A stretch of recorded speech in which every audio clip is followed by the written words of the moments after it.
Assalamualaikum warahmatullahi wabarakatuh. Halo teman-teman semuanya. Pada video kali ini, kami dari kelompok 1A Indralaya akan membahas materi biokimia 2 yang berjudul glikogenesis dan glikogenolisis. Sebelumnya, yuk kita kenalan dulu dengan anggota kelompok 1A Indralaya. Ada Nabila Andelia, Disa Yunita, dan Fiona Sisilia. Selamat menyaksikan. Tujuan, mahasiswa mampu menunjukkan sikap tanggung jawab untuk memahami glikogenesis dan glikogenolisis. Materi singkat, glikogen adalah bentuk penyimpanan glukosa.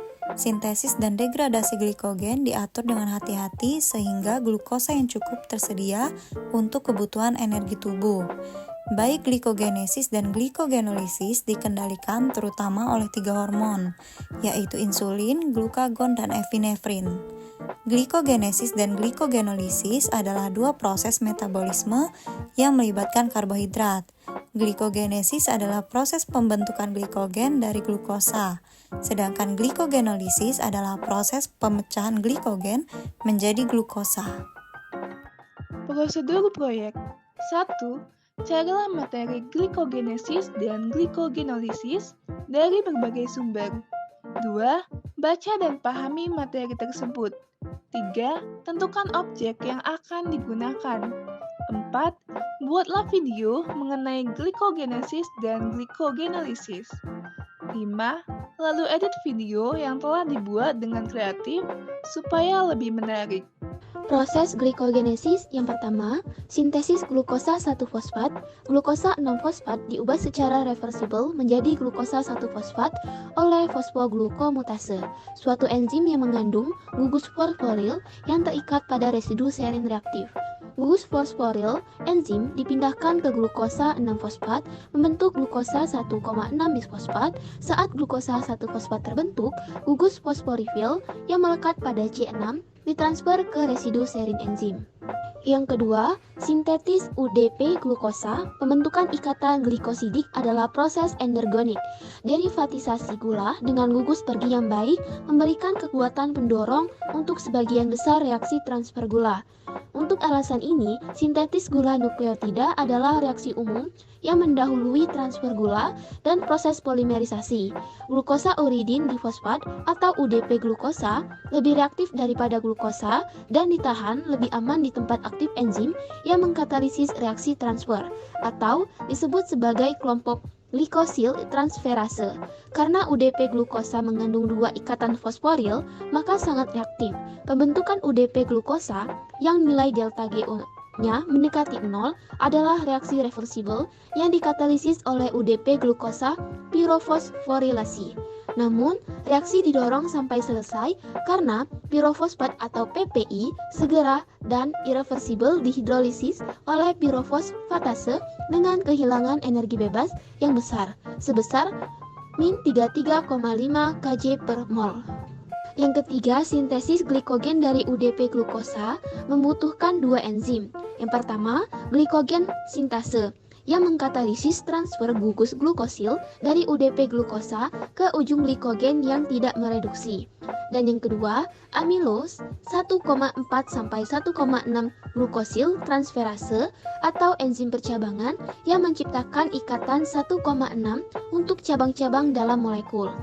Enzim glikogen sintase memutus ikatan ester dari UDP glukosa dan membentuk ikatan glikosidik 1,4 antara glukosa dan rantai glikogen yang sedang tumbuh. Kemudian, enzim percabangan bertanggung jawab untuk sintesis 1,6 ikatan dalam glikogen. Selanjutnya, proses glikogenolisis. Degradasi glikogen memerlukan 2 reaksi sebagai berikut. 1. Penghapusan glukosa non-reduksi dari ujung glikogen, di mana glikogen fosforilase menggunakan fosfat anorganik atau PI untuk memotong ikatan alfa 1,4 pada cabang luar glikogen untuk menghasilkan glukosa 1-fosfat. Glikogen fosforilase berhenti ketika mencapai 4 residu glukosa dari titik cabang, atau sebuah molekul glikogen yang telah terdegradasi ke titik cabangnya disebut dekstrin batas. 2. Hidrolisis ikatan glikosidik alfa 1,6 pada titik titik cabang glikogen. Amilo alfa 1,6 glukosidase juga disebut enzim pemutus cabang, memulai penghilangan 1,6 titik cabang dengan mentransfer 3 terluar dari 4 residu glukosa yang melekat pada titik cabang ujung non-reduksi terdekat.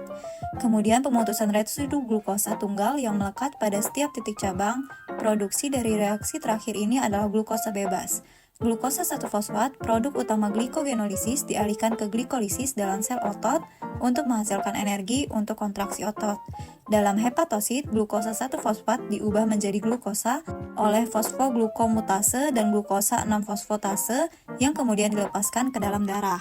Glikogen fosforilase mengkatalisis pemutusan residu glukosa dari ujung rantai glikogen yang tidak mereduksi untuk menghasilkan glukosa 1-fosfat. Dalam ilustrasi ini, satu residu glukosa dikeluarkan dari masing-masing dua ujung yang tidak mereduksi. Pemutusan residu glukosa berlanjut sampai ada 4 residu pada titik cabang. Dari pembahasan sebelumnya, dapat kita simpulkan bahwa pada proses glikogenesis terdiri dari 3 tahap reaksi, yaitu perubahan secara reversibel, glukosa 6-fosfat menjadi glukosa 1-fosfat oleh fosfoglukomutase. Kemudian, sintesis UDP glukosa, dan yang terakhir, sintesis glikogen dari UDP glukosa yang membutuhkan 2 enzim, yaitu glikogen sintase dan enzim percambangan. Sedangkan pada proses glikogenolisis, degradasi glikogen memerlukan 2 reaksi, yaitu penghapusan glukosa non-reduksi dari ujung glikogen serta hidrolisis ikatan glikosidik alfa 1,6 pada titik cabang glikogen. Sekian video dari kami, semoga bermanfaat dan terima kasih sudah menonton. Kami akhiri, wassalamualaikum warahmatullahi wabarakatuh.